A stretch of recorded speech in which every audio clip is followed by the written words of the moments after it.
It's time now for our fourth and final speaker of the evening. So Eric Hu is a creative director who's held top roles in the design and fashion industry, including global design director at Nike Sportswear and director of design at Essence. He's also known for his critical and considered perspective on the creative industry and the wider world generally. He's joining us this evening from New York to talk us through one or two projects that he hasn't spoken about that much publicly in the past. We're really excited to have you here. Eric, you can turn on your audio and video. There you are already. How's it going? Matt, how's it going? Not too bad, thanks. How are you?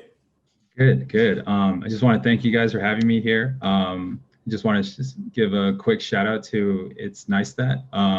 Just such a generous thing that you're doing for the public, for everyone interested in creativity. It's come a long way, from when I was a student, religiously checking It's Neistat and to where it is now. And, just really excited that, this just keeps that momentum and, just impacts like the community at large. Wow, well, thank you so much, Eric. That's incredibly kind. Yeah, really appreciate that. I'll leave you to share your screen now and start your presentation. Everyone else, questions as usual. There've been quite a few coming in, which is great. And we'll try and get around to a few after Eric's finished. Great, over to you, Eric. Awesome.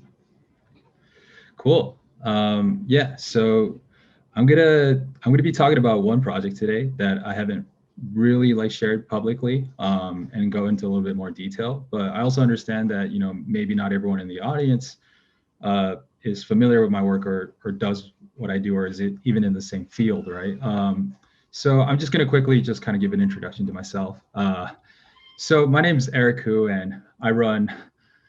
It feels so weird to say this, but I run Eric Hu Studio based in Brooklyn, New York. And so I'm a freelance creative director with a background in branding, art direction, typography, and digital. And I know those are just a bunch of buzzwords that mean a lot and nothing at the same time. But, if I had to just pick one sentence and stick with it, what I do is essentially I make images scream and I make words sing. And oftentimes maybe even the opposite of that. I have a pretty varied background. What you might be hearing in the back is my cat Gyoza, so I apologize on his behalf, but he knows exactly what he's doing. But I think my biggest passions have been typography and image making. And because of the skill sets that I have, I often find myself working in the field of branding. Branding is kind of nebulous and encompasses a lot of different things, right? But brand answers why a company exists. A brand isn't the company, a brand is the point of view of the company. And what I help, a brand do is to articulate itself, or in essence, I help a company articulate its brand. And so a lot of times it's figuring out, what kind of photography is used, or is it even photography at all? Maybe it's an illustration, or perhaps it's like something that's exists in between those two. Oftentimes it's asking what kind of colors does this brand embody? Or does it have colors at all? What is that tone of voice? Is it loud or is it quiet? But the branding that most people associate with, oftentimes it starts with a logo. And the entryway into a brand is a logo. And that happens to be, the thing that I'm most passionate about in the branding process. I never would have imagined that a lifelong, obsession with fonts is essentially now the means in which I make a living, but or the means in which I help people translate their own art into another format. But it's taking me to unique opportunities and unique collaborations with people. And, I've been incredibly grateful using my expertise in lettering or illustration or image making, just to create these kind of stories and these kind of worlds for people. I've worked for small companies and I've also worked at large companies, as Matt has mentioned. And I've been in charge of some pretty ambitious rebrands. But a lot of what I try to do in my brand work is to try to see how far I can go and how much variation I could have with just one ingredient. Can I make just a single typeface look like the inner lining of a cow stomach by repeating it a couple times? Or can I make it look like, the colony of fungal growth by doing, another set of filters? And so that's something that came into play when I got asked to rebrand one of Nike's most cherished franchises while I was there, Nike Lab. Nike Lab is essentially where Nike puts a lot of special projects. where it becomes less about the culture of sport and more about sport as a driver of culture itself. You know, Nike Lab is where collaborations with other brands happen. It's where Nike gets to collaborate with Comme des Garçons or Acronym or Kim Jones. And there's, you know, there's a lot of prestige that's with it. And these collaborations drive a lot of the business itself. And so I think one of the kind of issues with is that like the current logo was very much, or the logo that was previous, like, you know, now it's my logo, but the logo that was around when I first started at Nike, it had been about half a decade old, which, you know, in the age of social media feels like a million years, right? But it also was very entrenched in Nike's brand. It looks very much like Nike. And, you know, when your platform is supposed to collaborate with other brands, how can you make it say Nike without really making it look like Nike? At the same time, there is so much kind of equity built in a Nike Lab. Nike Lab is a huge kind of driver in a lot of the products Nike makes. And so you couldn't really deviate too far from the original storytelling. But what I like to do is that, you know, I really try to just get like a metaphorical scalpel and try to pick things apart and see what, you know, what could change and what doesn't change. You know, one thing that's different from Nike Lab than the rest of Nike is that the swoosh logo is rotated at 90 degrees, and that's become kind of like an interesting shorthand. Like when it's rotated at 90 degrees, it isn't always true, but oftentimes, you know, that's a Nike Lab product, and that's something that, you know, was worth keeping. I think the next were these 8 little tick marks. They symbolize the original kind of 8 innovation technologies, like such as Flyknit that Nike was responsible for. I'm not going to name all 8 of them because I simply don't remember them. But you know, that was kind of like the foundation of when Nike Lab was like kind of built on this innovation. And then the rest was the typeface. And this seemed to be the most kind of malleable. It was really, you know, these 2 that felt like the most Nike Lab for me. And so I think the first thing in order was to try to get those 8 tick marks and ask myself, like, how can I make these more kind of impactful? You know, the current Nike Lab logo was just like very solid and very stationary in one place. How could we kind of activate that? And so my first inclination, and it's funny because I actually had 48 hours to show people something. So I had 48 hours to try to think of it like a new kind of branding system for Nike Lab. But the first thing I did was, like, instead of having it on one line, you know, I split it into 2. And by splitting it into 2, I kind of created this playground that could happen. It became this sort of grid. And what it also did was that, you know, I thought about like the least divisible kind of components. How much can you take away while still maintaining the brand? So, you know, on the left side, it's Nike Lab, the full logo, and it spells out Nike Lab. But there's also cases where, you know, just like a piece of Lego, you could just have it without the Nike Lab type. And if anything, you could just have it with just the vertical swoosh. Now, you could also just have the vertical swoosh itself, but, you know, the 4 kind of dots on the one on the right at least allows some kind of like orientation, or knowing like which, you know, which way is right side up, and knowing that that rotation is intentional. And so in practice, you kind of see the logo, you know, fully articulated by itself. But again, it was able to just shrink down because you were able to take pieces out and just give it like a little shorthand that said Nike Lab. In some cases where you didn't want to spell it out, you could just omit all the typography in general. But most importantly, you know, this was really about making sure that the logo is a playground for collaborations. And so in the absence of the Nike Lab text, you're able to place the collaboration logo directly there. And it was, in my opinion, a much more interesting solution than just simply doing like the streetwear multiplication kind of X kind of symbol. And really, it just became this blank canvas. You could kind of just put whatever you want in that surface and it would still be fine. I think another thing that came later on was like allowing it to change the style of swoosh that you wanted. You know, the swoosh with the text Nike on the left side, for example, is mostly in kind of vintage or retro kind of streetwear kind of products, because that's like an older logo, whereas the one on the right tends to be used more in athletic products and more innovation products.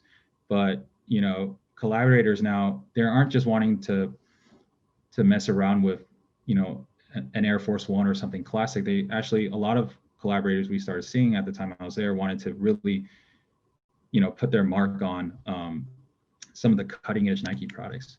And so, you know, and another thing is also because, you know, they were dots, it didn't really have to be the exact kind of geometric shape at all. It's more about the composition. If you arrange a bunch of repeating objects, it doesn't even matter if it was a square or a set of, you know, quotation marks, as long as it was composed in the right kind of format, it still read Nike Lab. And so it really allowed, you know, a lot of variation and allowed kind of just cooperation and collaboration to really sing. It wasn't really about trying to force a brand into Nike's box. It was about opening that box, you know, and activating it for just different kind of situations. And eventually, you know, in Nike Lab has kind of like an expanded universe where it's not just Nike Lab, but other kind of lines of innovation and influencer kind of marketing stuff. And that started flowing out as well and taking on, you know, a shape of its own. And so, you know, it was interesting to just try to think of a brand that's like flexible and malleable. Like, I think my approach to branding in general is like, you know, I'm not going to be there to be a cop or a hall monitor and force, you know, how a brand is articulated every time. Like, oh, you used the wrong font, or oh, like that's the wrong type of imagery. You know, that's a lot of designers' like biggest fears, and they write big like guideline books and do's and don'ts and hand it, you know, to their clients and tell them what to do. I don't really like to do that. I know that ultimately, you know, I make a logo, but as soon as I drop it off, it's not mine anymore. You know, they have to take ownership of it. And so I like to make things that not only are okay if you break the rules or leave things out, but maybe perhaps encourage that behavior in actuality. So, you know, it's been interesting just to see it out in the world and seeing like, you know, different typefaces being used. You know, this was a flyer by the Nike Lab Chicago team for a Virgil Abloh workshop. And, you know, just simply, it's interesting just to see the logo like applied and just like, in ways that I didn't expect, and just to allow that, you know, kind of serendipity to take place. And so, you know, what I wanted to kind of walk away with in the 48 hours was, you know, this was my first attempt. And I knew that, you know, when you work in-house at a corporation and stuff, there's a lot of revisions that go on. There's a lot of feedback. A lot of people have different opinions on things, and you know, you have to have a thick skin. And you have to expect that the first thing you come up with isn't going to make it out in the end, and you're going to have to change your design a lot of times to just kind of accommodate that. But what was kind of amazing was that, you know, 48 hours from when I got asked to do this to 48 hours later and like the presentation to it now in the world, it hasn't changed. And you know, I don't want to like blow sunshine up my own behind, but like maybe, you know, maybe this is something that like people felt like that they could take ownership to, that, you know, a lot of things weren't kind of set in stone. It was a flexible logo that you could take on in many forms, and that, you know, people could find a use for it. It wasn't really about a particular font or any language at all. And it wasn't really about, you know, the particular shapes that like kind of make of it. It was more kind of like an empty canvas or vessel. You know, I'm going to cut my thing short because I know we're running behind on time. But I think before I end this presentation, I also want to say that, you know, the myth of a designer being that lone creative genius is simply not true.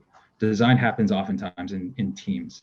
And, you know, these are some of the names of the people that I've worked with at Nike that, you know, while, you know, I was there in the trenches with the design files myself and coming up with this, were people that, you know, that not only inspired me, but also critiqued me, held me accountable. And also, you know, people that sat next to me and supported me through a lot of things, and also just lend a helping hand in many situations. And so, you know, I wanted to just make sure that, you know, that as, you know, as I present as Eric Koo and in what I do, you know, the Eric Koo was not possible, and this project was not possible without a lot of the people involved at Nike. And so, yeah, I'm gonna wrap it up there because I know we have to kind of wrap things up a little bit. But yeah, that's the gist of what I came to talk about in my presentation. Thanks, Eric. That was amazing. Yeah, such a great insight into that project. I've got a few questions for you, but before that, I think everyone will join me in saying hello back to Gyoza the cat if he or she is still there. But yeah, just wanted to say hello because I think just being Yeah. friendly at the beginning of the call there. One question, I guess, is I mean, it's a really interesting project, and it seems like a really good example of a project whose kind of simplicity you kind of mentioned allows for a lot of variety. I'm kind of curious, do you get surprised by the opportunities and variations that kind of work when you do that? You presumably don't start with everything already laid out. You get surprised by Yeah. what's possible. Yeah, I do. I mean, I think what's been helpful was that like I was a web developer before I was a designer. And when you build a web, you build very differently than a designer does. You know, designers often see things from the top looking down. You see the bigger picture first and you kind of draw a plan. I think when you're a developer or an engineer, you start with little parts first. And it's not about a grand overarching scheme a lot of times.